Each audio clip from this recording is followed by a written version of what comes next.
বানভাসী মানুষের পাশে দাঁড়িয়েছে গোটা বাংলাদেশ। ফেনীতে যে যেভাবে পারছেন বাড়িয়েছেন সহায়তার হাত। তবে বন্যা দুর্গত অনেক দুর্গম এলাকায় না পৌঁছানোর আক্ষেপ আছে তাদের মধ্যে। তুষার লস্করের ক্যামেরায় বিস্তারিত জানাচ্ছেন নীল মাহবুব। Redmi 13 স্টাইল বানাই দুনিয়া কাঁপায়। চাচা, নৌকানে কোথায় যাচ্ছেন?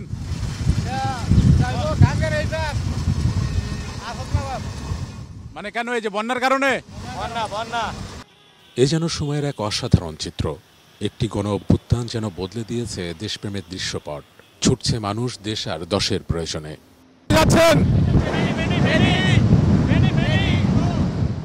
যে যেভাবে পারছে আর যতটুকু পারছে দুর্ভোগ মোকাবেলায় ততটুকুই সম্বল। তবে তার চেয়েও বেশি যেন তাদের মনোবল।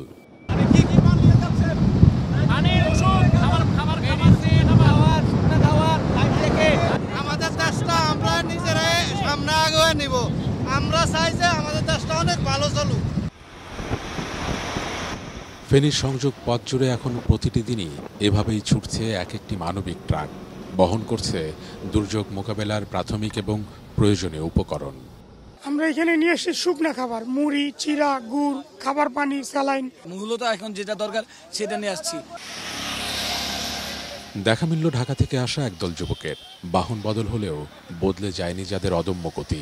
যে কোনো মূল্যে দুর্যোগ যে পেরোতেই হবে। খাবার পাচ্ছে না ঠিক মতন, কেউ হয়তো চিকিৎসার অভাবে ঝামেলা হইতেছে। তাই আমরা সবাই মিলে, ফ্রেন্ড সার্কেল মিলে, আমরা যেমন যতটুকু আমাদের সাধ্যের মতো কুলিয়েছে আমরা এটা নিয়ে আসছি। যারা বন্যার এসে পড়ছে, ক্ষতিগ্রস্ত হয়েছে, তাদের পাশে আমরা দাঁড়াতে পারছি, এটা নিয়ে অনেক আমাদের ভালো লাগতেছে।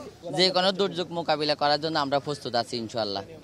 এমন সব মানবিক গল্পে ফেনীও হয়ে উঠেছে এক টুকরো বাংলাদেশ।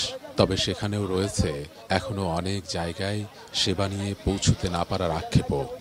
আমাদের ত্রাণগুলা একটা সুষ্ঠু জায়গায় যে পৌঁছায় দিব এরকম কোনো সংস্থা আমরা পাচ্ছি না।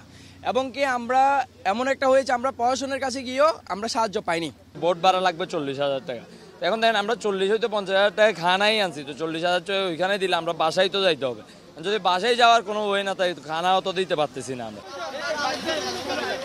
সব অব্যবস্থাপনার অবসান হোক।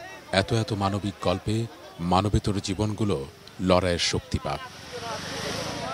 নীল মাহবুব, চ্যানেল 24, ফেনী।